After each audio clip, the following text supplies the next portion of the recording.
Dr. Cale Thorne wiped sweat from his forehead as he worked deep inside the Galactic Council archives. The massive underground library on Centauri Prime held the collected knowledge of 47 different alien species.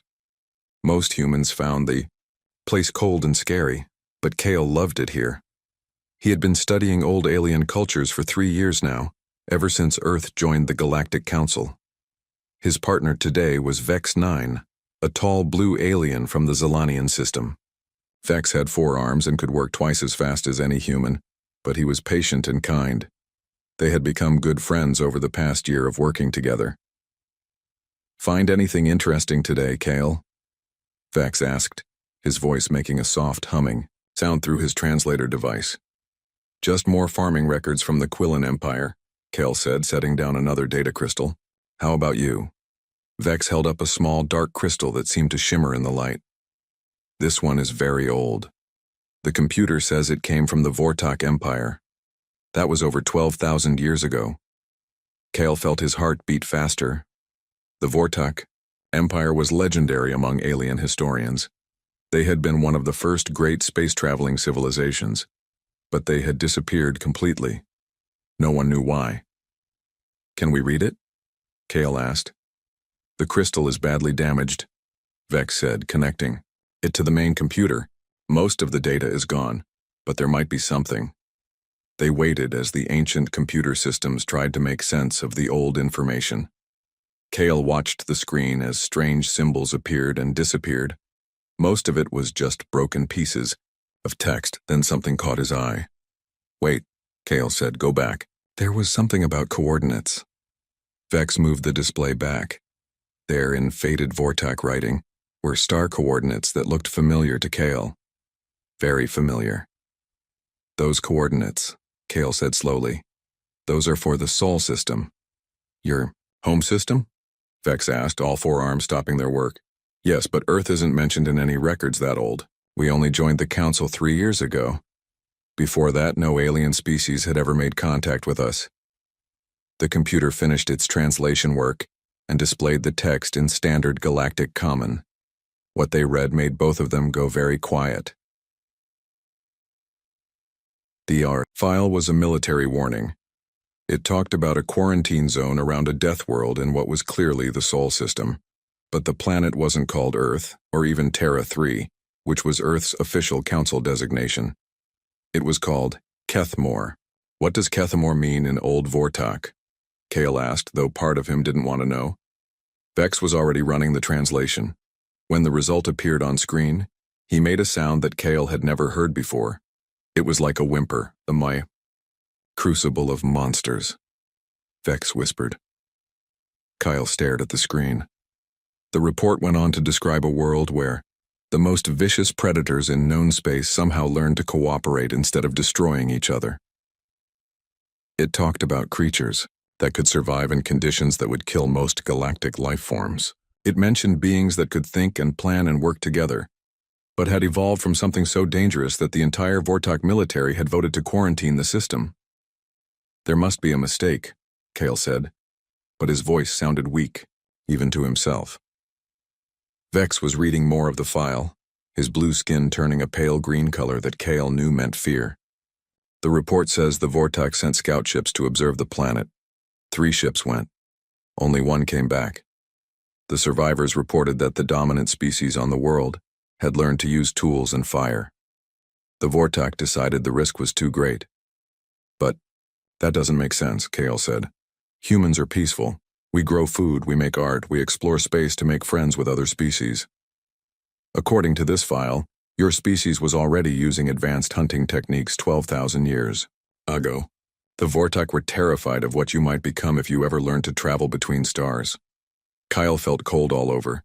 He thought about his home planet, with its massive storms and deadly animals and vast deserts. He thought about human history, full of wars and struggles and disasters that had made his people stronger. He thought about how easily humans could adapt to new places and new challenges. "We need to report this," Vex said, but he didn't sound like he wanted to. "Maybe we should just delete it," Kyle suggested. "No one else has to know." But it was too late. Dr. Yila Thex, the head of the archives, had been monitoring their workstation. She appeared on their screen with an expression that looked serious even for her species. Dr. Thorne, Mr. Vex 9, please bring that data crystal to my office immediately. Do not discuss what you have found with anyone else until I have reviewed it. As they walked through the archive halls, Kyle noticed other alien workers looking at him strangely. Word was already spreading. The computer systems were connected throughout the building and someone had been watching their discovery. By the time they reached Dr. Thex's office, Kale could see alien workers whispering to each other and pointing in his direction. Some of them looked scared. This cannot be correct, Dr. Thex said after reviewing the data, but her voice suggested she believed it was true. There has to be an explanation, Kyle said. Humans aren't monsters. According to this file, your people evolved on a Class 12 death world. Most species believe that intelligent life cannot evolve on worlds more dangerous than Class 4. A Class 12 world should only produce mindless predators. Kale wanted to argue, but he remembered his own childhood. He remembered learning to swim in oceans full of sharks. He remembered hiking through mountains where bears and wolves lived. He remembered that humans thought of these things as normal, even fun. What happens now? Kale asked. Dr. Thex looked at him with what might have been pity. Now the galaxy learns that we have been sharing our space with the descendants of Kethmore, and every species in the council will remember the old stories their grandparents told them about the monster world that even the great Vortok Empire feared to approach. Outside the office window, Kale could see alien workers leaving the archives early. Many of them kept looking back at the building as they hurried away. The secret was out. Earth wasn't just another peaceful planet that had learned to travel the stars. Earth was Kethmore, the legendary death world that had haunted galactic nightmares for 12,000 years. And now everyone would know. Captain Jake Morrison was having a quiet morning on the bridge of his ship when the emergency messages started coming in. The New Horizon was Earth's newest diplomatic vessel, and Jake had been looking forward to a peaceful week of routine patrol duties near the Centauri system. The first message came from the Trilaxian Trade Authority. Jake expected it to be about scheduling cargo transfers, but instead found himself looking at a very nervous Trilaxian official. Captain Morrison, we must cancel all scheduled meetings with your vessel. This decision is final and immediate. Before Jake could ask why, the message ended. 3 more cancellation messages followed within the next hour. By lunchtime, Jake had received 17 similar messages from different alien groups. What the hell is going on? He asked his communications officer, Lieutenant Danny Webb. I don't know, sir, but the messages keep coming. Trade deals, research, projects, diplomatic meetings, everyone is backing out. Jake was about to call Earth Command for answers when Ambassador Lisa Carter appeared on his screen. She looked tired and worried. Jake, I need you to come to the council station right away. We have a serious problem. The flight to the Galactic Council headquarters usually took 6 hours, but Jake pushed his engines harder than normal. Whatever was happening, it was big enough to scare every alien government in the local sector. When Jake arrived at the council station, he immediately noticed the difference. Normally, the docking bays were busy with ships from dozens of different species. Today, most of the non-human vessels were leaving as fast as they could. The human docking area, which was usually shared with friendly alien crews, was completely empty except for Earth ships. Ambassador Carter met him at the airlock. She looked like she hadn't slept in days. Lisa, what happened? Jake asked. Someone found our real name in some old records. Turns out Earth used to be called something else by ancient aliens, something that scares them. They walked quickly through the station corridors. Jake noticed that alien civilians and workers moved away from them as they passed. Some looked frightened, others looked angry. A few just stared like they were seeing something they couldn't believe. What name could be scary enough to cause all this? Jake asked. Kethmore. It means the crucible of monsters in an old alien language. Jake stopped walking. That's what they called Earth? 12,000 years ago, yes. And apparently every species in the galaxy grows up hearing scary stories about it. They reached the council chambers to find chaos. Jake had attended council meetings before, and they were usually calm and organized. Today, the great circular room looked like a disaster zone. The Quellian representative was hiding behind his desk. The Grex delegation had built some kind of barrier around their seating area using furniture and equipment. The Xanthorian ambassador was giving what sounded like a military briefing to a group of very worried-looking aliens. In the center of it all stood Chairman Zephyr, a tall, gray alien who normally looked calm and dignified. Today he looked scared. "Ah, Ambassador Carter," Chairman Zephyr said when he saw them. "Perfect timing, we were just discussing the Kethmore situation." "The situation?" Carter asked. "You mean the situation where you're all panicking because you found out humans evolved on a dangerous planet?" "Not just dangerous," said the Quellian representative, poking his head up from behind his desk. "According to the ancient records, Kethmore was a Class 12 death world, the kind of place where nightmares come from." Jake looked around the room at all the frightened alien faces. "So what if Earth is dangerous? Humans turned out fine. We're peaceful explorers, not monsters." "Ari, you?" asked the Xanthorian ambassador. "Tell me, Captain Morrison, what do you do to stay physically fit?" "I work out every day, push-ups, running, weight training, standard military fitness. Could you demonstrate a push-up for us?" Jake shrugged and dropped to the floor. He knocked out 21-handed push-ups while mentally reviewing his ship's supply reports for the week. When he stood up, every alien in the room had moved further away from him. "You just performed a feat of strength that would challenge our strongest warriors," the Xanthorian said, "and you did it casually while thinking about other things. This is normal for your species?" "Well, yes. Most humans can do that."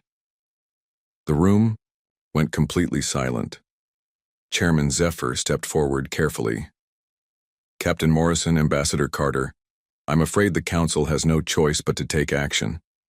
The discovery of Earth's true identity has created a panic across our territories. Trade has stopped. Several member species are demanding that we expel humanity from the Council immediately." "That's insane," Carter said. "Humans have been model citizens for 3 years. We've shared our technology, helped with research projects, solved diplomatic problems." "Yes, and that's what makes this so terrifying," said a small alien Jake didn't recognize. "If the monsters of Kethmore can pretend to be peaceful for 3 years, what does that say about their long-term plans?"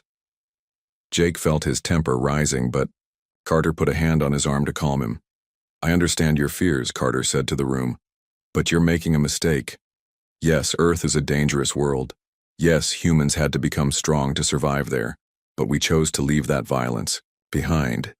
We came to the stars to explore and learn, not to conquer."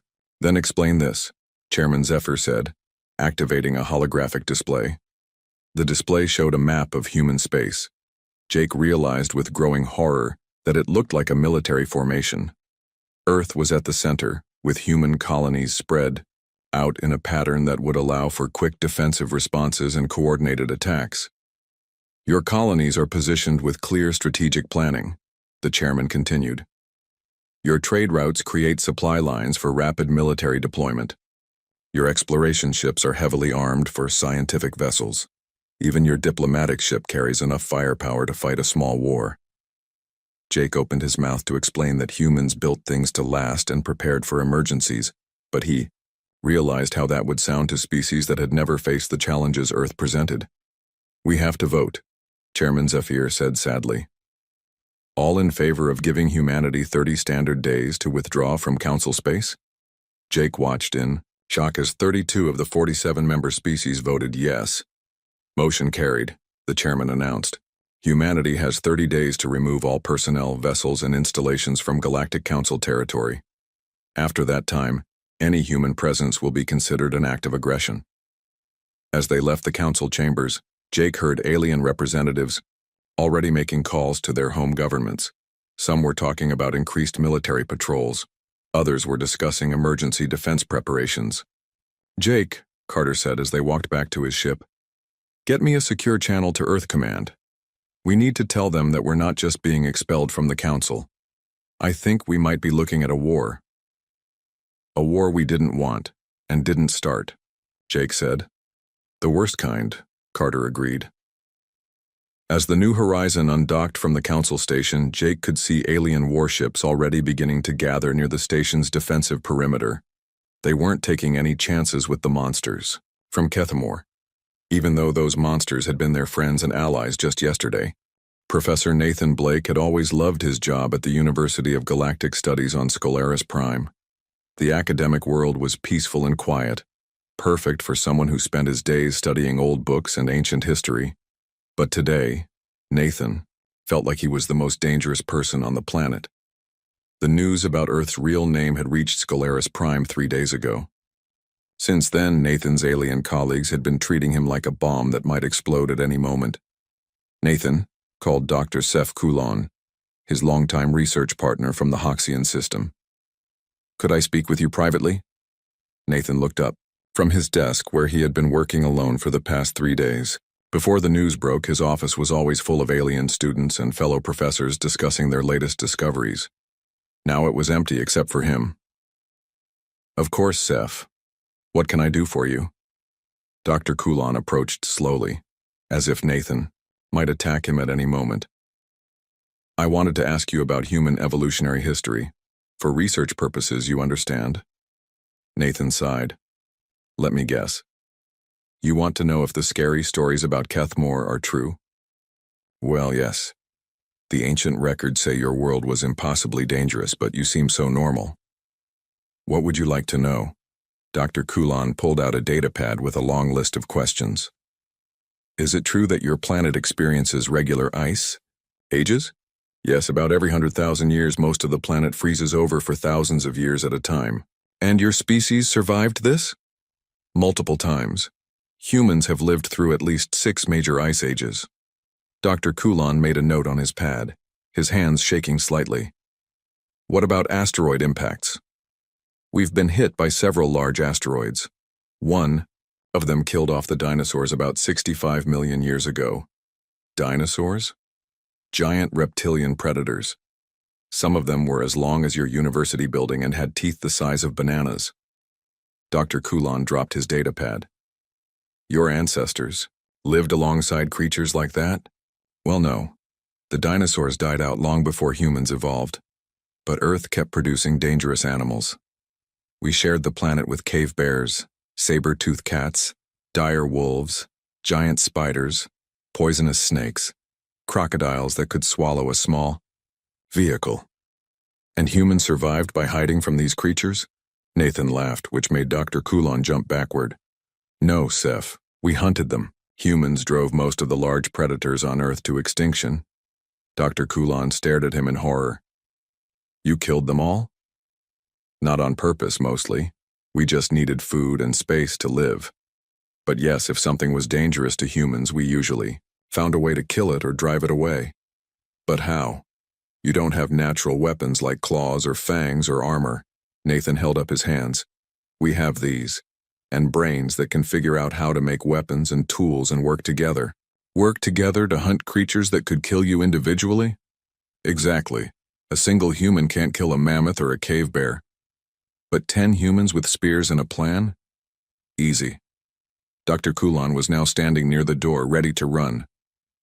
"Nathan, I need to ask you something, and please don't take offense. Are you still capable of that kind of violence?" Nathan thought about it honestly. "Seth, last month I went camping in the mountains near my home. I hiked for 3 days through territory where wolves, bears, and mountain lions live. I carried enough equipment to survive for a week in weather that could kill me. I did this for fun." "For fun?" "Yes. Humans call it recreation. We seek out dangerous situations to test ourselves, even though we don't need to anymore."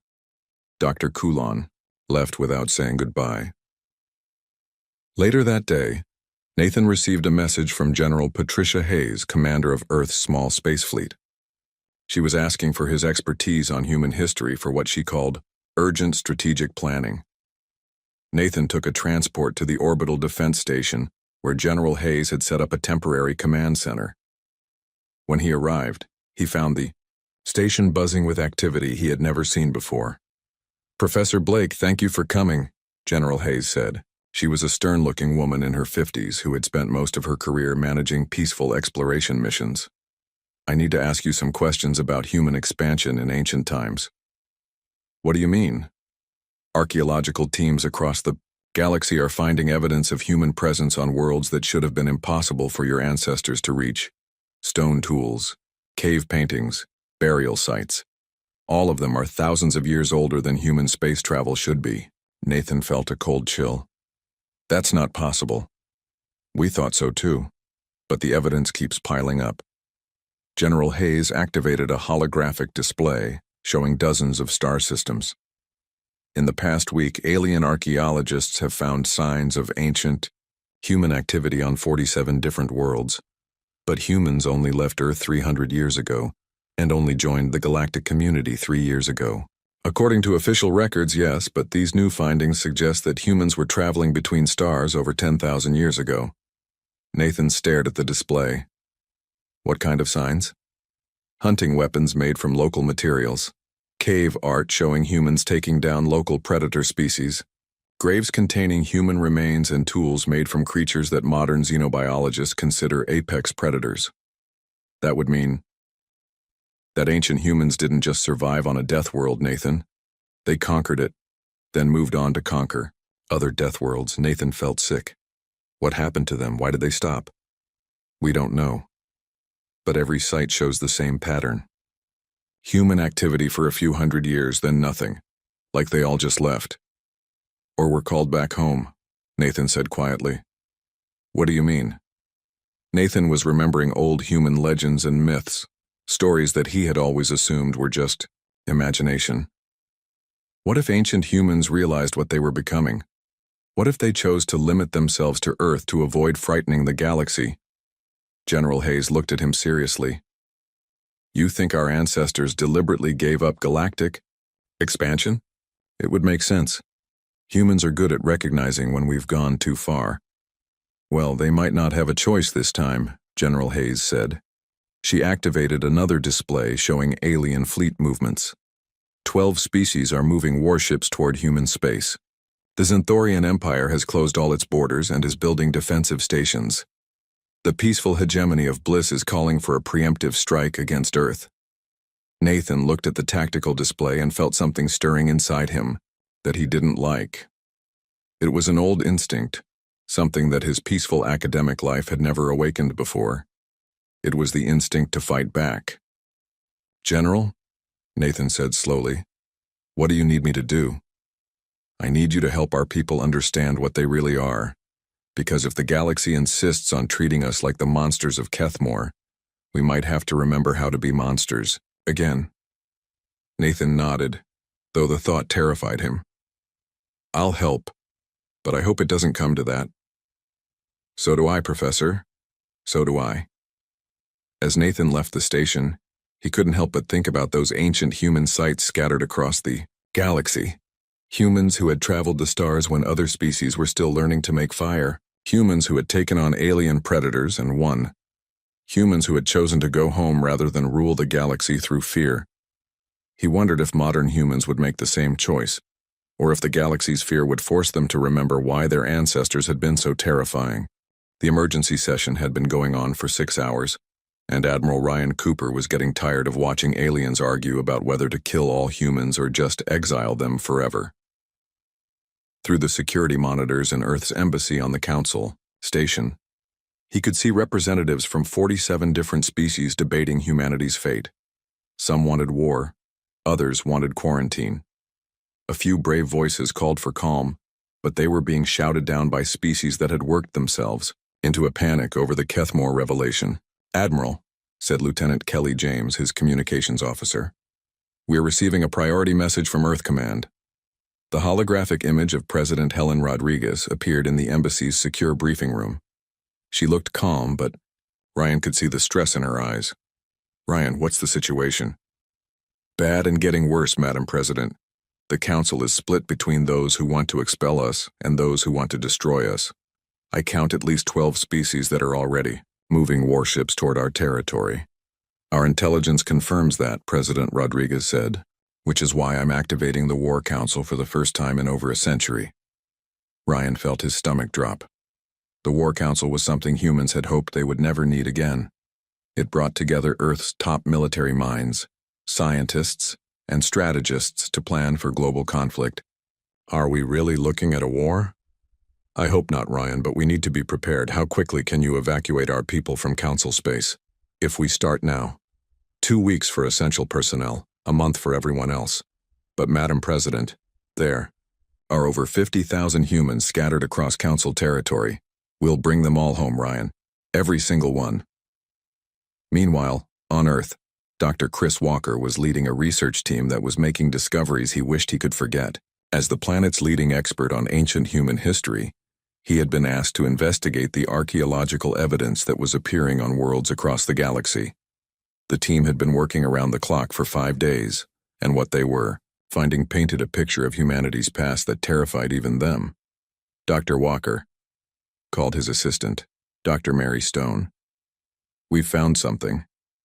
Chris looked at the data on her screen and felt his blood go cold. "Are you sure about this?" Triple-checked. The genetic analysis is definitive. The evidence showed that ancient humans hadn't just visited other worlds.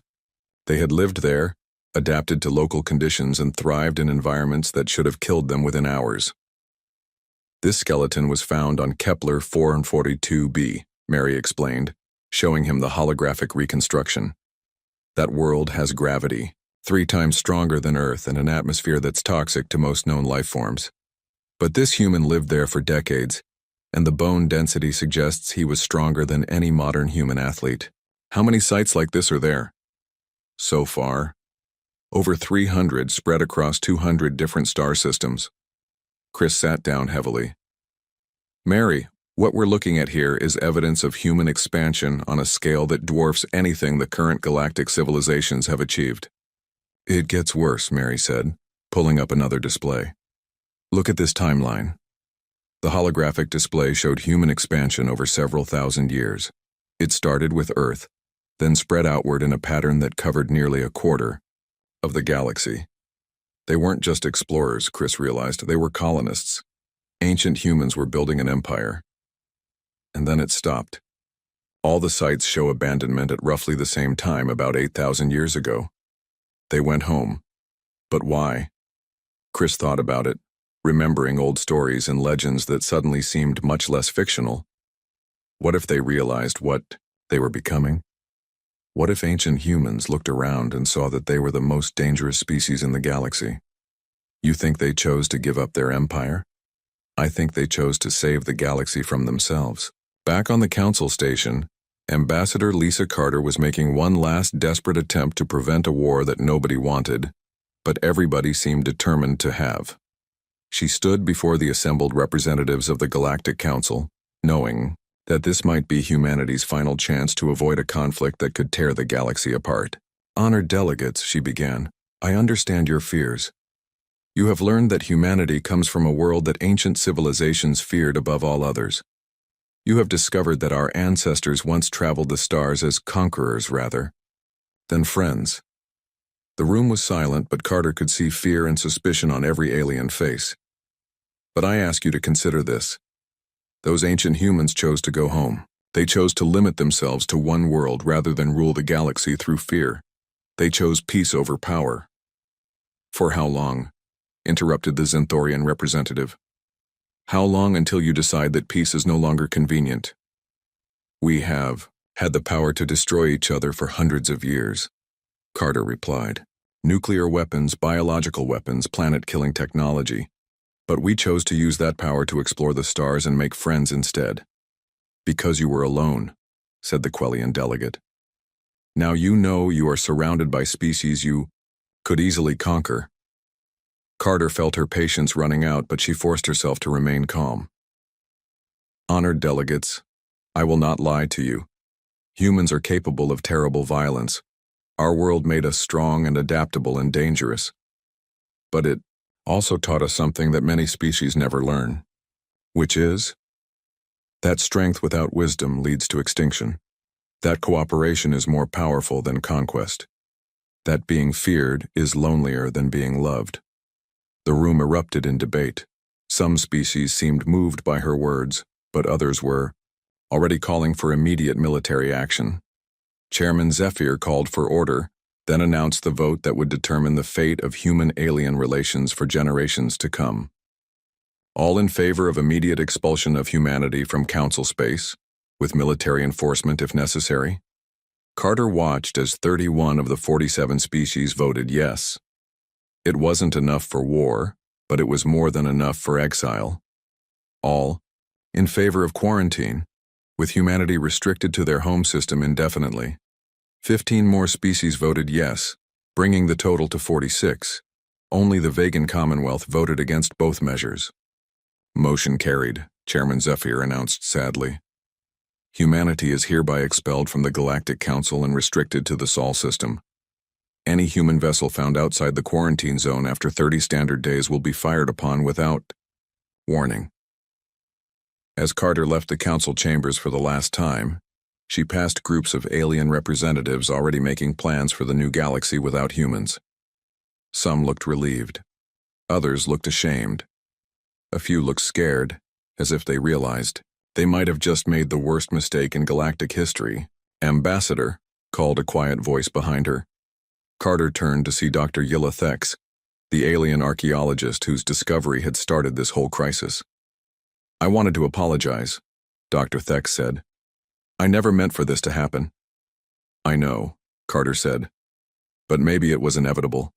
Maybe the galaxy wasn't ready for the truth about humanity. What will your people do now?" Carter looked out the station's main viewport at the stars that had briefly been humanity's new home. "We'll go home," she said. "We'll remember who we chose to become instead of what we were born to be. And we'll hope that someday the galaxy will be ready to see the difference." As she spoke, Carter could see human ships throughout the sector beginning their long journey back to Earth. The great experiment in human-alien cooperation was over. Now everyone would have to live with the consequences. Captain Steve Parker stood on the bridge of the research vessel Endeavour, watching his crew pack up 3 years of careful scientific work. They were evacuating the joint research station at Kepler 186, where humans and aliens had been studying exotic plant life together. The alien researchers had fled 2 days ago, leaving behind half-finished experiments and years of collaborative data. Now Steve and his crew were cleaning up the mess, making sure everything was properly documented and preserved for whoever came next. "Captain," said his science officer, Lieutenant Amy Foster, "the Trilaxian team left behind all their research notes. Should we take them with us?" "No," Steve said firmly. "Those belong to them. Make copies of everything and leave the originals here with a note explaining how to access the data." Amy looked confused.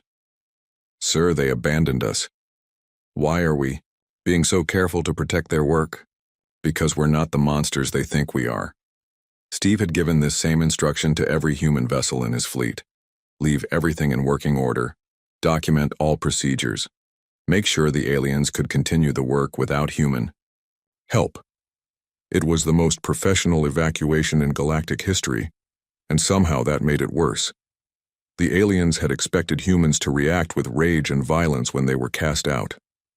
Instead, they got careful documentation and polite handover procedures.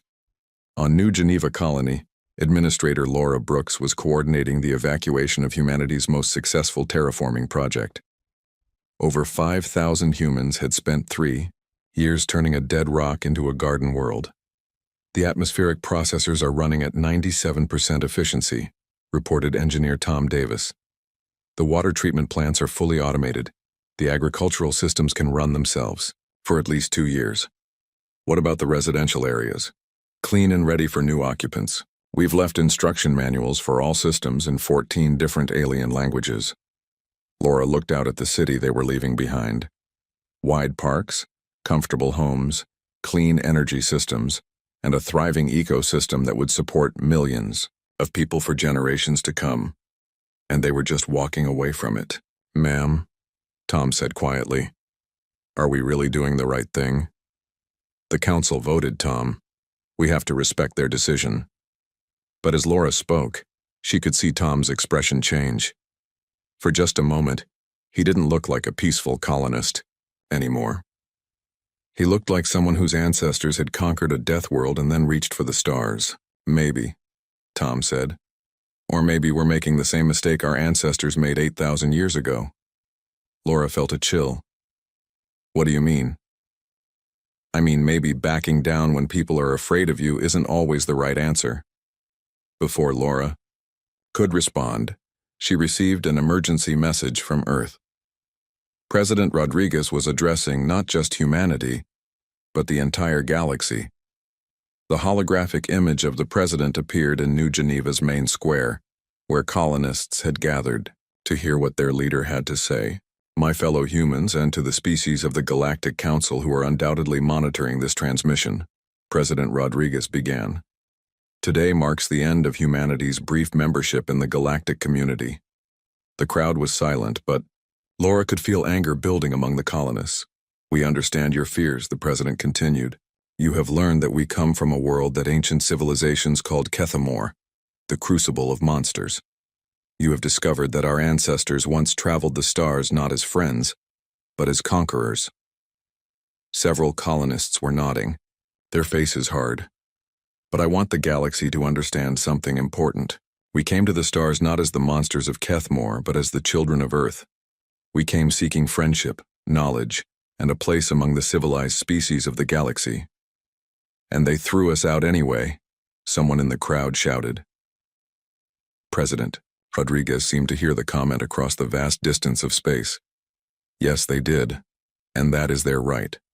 Fear makes people do things they might regret later, but we will respect their decision. Why? Called out another voice. Why should we? Because that is what separates us from what we used to be, the president said. 8,000 years ago, our ancestors made a choice. They could rule the galaxy through fear, or they could go home and learn to be better. They chose to go home. Laura felt the mood of the crowd shifting. The anger was still there, but it was mixed with something else now, sadness, disappointment, but also a strange kind of pride. We will withdraw from council space as requested, the president announced. But we leave behind a gift. Every piece of technology we shared, every scientific discovery we made together, every cultural exchange that brought us closer to understanding each other. We leave these things not as a farewell, but as a promise. Someday we hope the galaxy will be ready to see us as we truly are. Not the monsters of Kethamor, but the humans of Earth. Not conquerors, but explorers. Not your enemies, but your neighbors. As the message ended, Laura watched her colonists begin their final preparations to leave. But something had changed in their faces. The anger was still there, but it was controlled now. Focused. 3 days later, Captain Jake Morrison received the strangest message of his career. It came from Dr. Zixtal, a Quellian physicist who had worked closely with human researchers. Captain Morrison, the message began. I have been reviewing our collaborative work on quantum harmonics. The mathematics do not lie. Your species' pattern recognition abilities exceed ours by factors we cannot comprehend. Yet you use this advantage not to dominate our research, but to help us understand concepts we had struggled with for decades. Jake saved the message and sent it to Earth Command. It was one of dozens of similar messages that humans were receiving from alien colleagues who were beginning to question the Council's decision. But it might be too late for second thoughts. Admiral Ryan Cooper stood in the command center of humanity's newest vessel, the Terra Nova. It was officially designated as a colony ship, but its hull design and defensive capabilities told a different story. Admiral, reported his tactical officer, Commander Lucy Hayes, all human personnel have been evacuated from Council space. We are now inside the Sol quarantine zone. What about the alien monitoring stations? They're tracking our movements, but keeping their distance. I count 47 different surveillance platforms watching our system. Ryan looked at the tactical display showing human ships returning home. To an outside observer, it looked like a retreat. But Ryan saw something else entirely. He saw the most organized military redeployment in galactic history. Admiral, Lucy said quietly. The crew is asking questions. What kind of questions? They want to know if we're really just going to accept exile. They want to know if we're going to let the galaxy treat us like criminals for something our ancestors did 8,000 years ago. Ryan thought about his answer carefully. The next few words might determine whether humanity spent the next century in peaceful isolation or preparing for the war that nobody wanted, but everybody seemed to expect. Commander, tell the crew this. We are not our ancestors. We chose to be explorers instead of conquerors. We chose to offer friendship instead of demanding submission. Yes, sir. But, Ryan continued, we are still human, and if the galaxy insists on treating us like the monsters of Kethmore, they should remember why those monsters were feared in the first place. Lucy nodded, understanding perfectly. As the Terra Nova settled into orbit around Earth, Ryan looked out at the stars that had briefly been humanity's new frontier. The galaxy had made its choice. Now humanity would have to make theirs. They could accept exile and fade into history as a footnote about the species that was too dangerous to trust, or they could remind the galaxy why ancient civilizations had quarantined an entire star system rather than risk contact with the world called Kethmore. The decision would shape the future of every species in the galaxy. And despite everything that had happened, Ryan found himself hoping that humanity would choose to remain the children of Earth rather than remember how to be the monsters of Kethmore. But hope, he knew, might not be enough.